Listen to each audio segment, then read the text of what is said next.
नमस्ते, मैं भूमिका हरियाणा सुपर 100 की स्टूडेंट हूँ और मैं अपनी 9th और 10th क्लास में मिशन बुनियाद की स्टूडेंट रह चुकी हूँ। 2022 में जब मेरा सिलेक्शन मिशन बुनियाद में हुआ था, तब मेरे सामने एक ऐसा रास्ता था जो मेरे लिए बिल्कुल नया था। मुझे अपने स्कूल, अपने दोस्तों और एक जाने पहचाने माहौल को छोड़कर जाना था जिसमें मैं सहज थी, और जाना था एक ऐसी कक्षा में जहाँ अध्यापक स्क्रीन पर पढ़ाते थे। तो मेरे मन में एक सवाल आया कि मैं जाऊं या ना जाऊं। फिर मेरे मम्मी पापा, टीचर्स और प्रिंसिपल सर ने भी मुझे समझाया कि ये हरियाणा सरकार की एक नई पहल है और तुम्हें इसे अपनाना चाहिए। फिर मैंने हिम्मत जुटाई और मैं मिशन बुनियाद पहुंच गई। मिशन बुनियाद की क्लासेस बहुत अलग थी। एक ऐसी क्लास जहां टीचर्स हमारे सामने ना होकर बस स्क्रीन पर होते थे। शुरू में मिशन बुनियाद में मुझे कुछ समझ नहीं आता था। मैं बहुत घबरा गई और मैंने रोते हुए अपने पापा से कहा, मुझे मिशन बुनियाद नहीं जाना, मुझे वहाँ कुछ समझ नहीं आता। फिर मेरे पापा ने मुझे बिठाया और मेरी सारी बातें बड़े ध्यान से सुनी और फिर उन्होंने मुझे समझाया, जुड़ाव ही जीवन का सार है और बेटा जुड़ना सीखो। बस उस दिन कुछ बदल गया।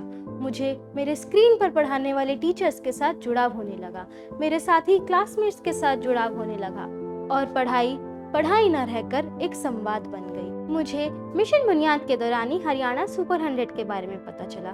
हरियाणा सुपर 100 एक ऐसा प्रोग्राम है जहाँ पे IIT और नीट जैसी कठिन परीक्षाओं में बच्चे सफलता प्राप्त करते हैं। फिर बस मैंने मन ही मन ठान लिया, मुझे भी हरियाणा सुपर 100 जाना है। फिर मैंने लेवल 1 का एग्जाम दिया और उसे क्लियर किया और फिर मुझे हरियाणा सुपर 100 की लेवल 2 की अनोखी परीक्षा में शामिल होने का सौभाग्य प्राप्त हुआ। एक ऐसी परीक्षा जहां हमें पहले पढ़ाया गया और फिर हमारा एग्जाम लिया गया। लेवल 2 की परीक्षा के दौरान मुझे हरियाणा सुपर 100 के कैंपस में हरियाणा सुपर 100 के वो टीचर्स जो मिशन बुनियाद में पढ़ाते थे, उनसे मिलने का मौका मिला।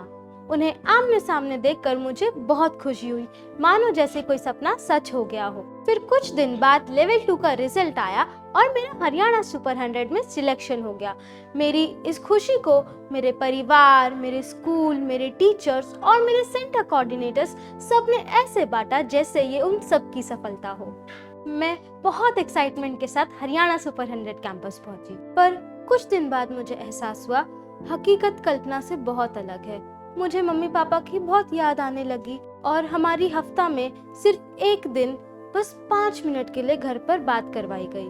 तब मुझे ये कैंपस जेल जैसा लगने लगा और मैं कई बार रोने लगती थी। फिर मेरे सामने एक दुविधा आई कि छोड़ दूं या ठहर जाऊं। तब विचार आता था कि छुट्टियों में घर जाऊं तो वापस ना आऊं। कुछ दिन बाद मुझे एहसास हुआ, हमें यहाँ कोई देखने वाला नहीं है, कोई सुनने वाला नहीं है, कोई समझाने वाला नहीं है और ना ही कोई हमें पढ़ाता है। इस बात से परेशान होकर मैं बहुत रोने लगी और मैंने अपने मम्मी पापा को मिलने के लिए बुलाया। तब मैंने उन्हें हॉस्टल की सारी बातें बताई और कहा, मुझे यहाँ नहीं रहना, मुझे यहाँ कुछ अच्छा नहीं लगता। यहाँ ना तो कोई हमें पढ़ाता है, ना कोई हम पर ध्यान देता है और ना ही कोई हमें कुछ समझाता है। फिर मेरे पापा ने मुझे याद दिलाया कि बेटा याद करो, मिशन बुनियाद में भी पहले तुम्हें कुछ समझ नहीं आता था, फिर भी तुमने धीरे धीरे जुड़ना सीखा। यहाँ भी जुड़ाव को महसूस करो। जीवन में नई नई कठिनाइयाँ आएंगी और हमेशा जुड़ाव से ही उनका समाधान होगा। फिर मुझे याद आया मिशन बुनियाद का वह सफर जहाँ मैंने जुड़ना सीखा था, ठीक उसी तरह मैंने हरियाणा सुपर 100 के कैंपस में भी हर चीज से जुड़ना शुरू कर दिया। हरियाणा सुपर 100 की दिनचर्या के हर पहलू से मुझे जुड़ाव हो गया। यहाँ दिन की शुरुआत सुबह 6 बजे योगा से होती है। योग ने मुझे खुद से जुड़ने में मदद करी, जिसकी वजह से यहाँ मिलने वाला सादा सा खाना भी मुझे अच्छा लगने लगा। सुबह 9 बजे से 1 बजे तक हमारी 2 कक्षाएं लगती हैं, फिर 1 से 2 हमारा लंच होता है और लंच के बाद हमारी 5 बजे तक कक्षाएं लगती हैं। बहुत सारे बच्चों की क्लास में भी मैं अपने टीचर्स के साथ जुड़ाव महसूस करने लगी। हमारे यहाँ पर रोज टेस्ट होते हैं। मेरे सीनियर्स ने मुझे बताया था कि यहाँ के टेस्ट ही हमारे सच्चे गुरु हैं। टेस्ट में अंक से ज्यादा अपनी गलती को पहचानना और उसे सुधारना जरूरी होता है। रोज शाम को हमारा 5 से 6 ECA टाइम होता है, जिसमें सब बच्चे अपनी फेवरेट एक्टिविटीज करते हैं।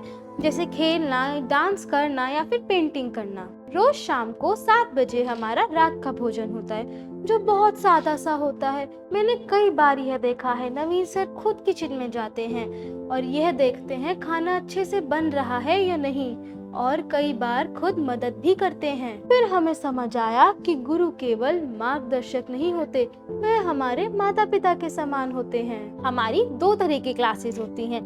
पहली जिसमें हमारे टीचर्स हमें पढ़ाते हैं, और दूसरी क्लास वो जो हमारी शाम को होती है।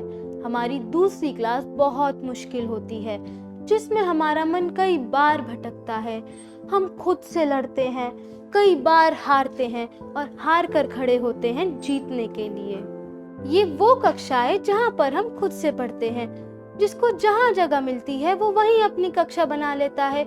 कोई सीढ़ियों में बैठकर पढ़ता है तो कोई कॉरिडोर में गद्दा डालकर, कोई पार्क में चादर बिछाकर पढ़ने लगता है तो कोई अपने बेड पर बैठकर। धीरे धीरे मुझे एहसास हुआ कि जुड़ना ही सबसे बड़ी सीख है।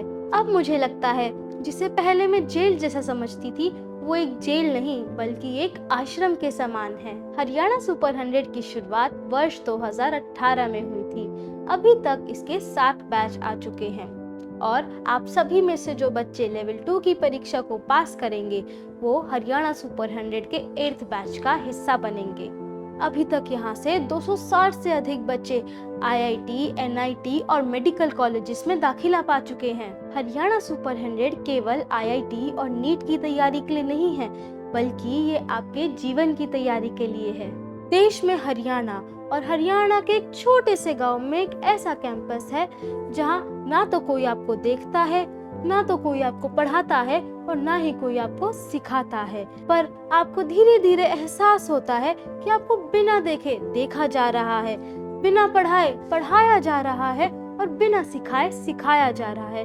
तो समझ लेना वो है हरियाणा सुपर 100, जहां सब हो रहा होता है पर आपको पता भी नहीं चलता।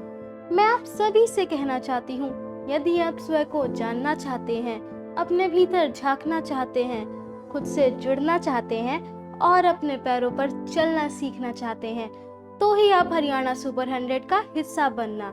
आप सभी को ये साधारण से दिखने वाले असाधारण सफर की बहुत सारी शुभकामनाएं। धन्यवाद।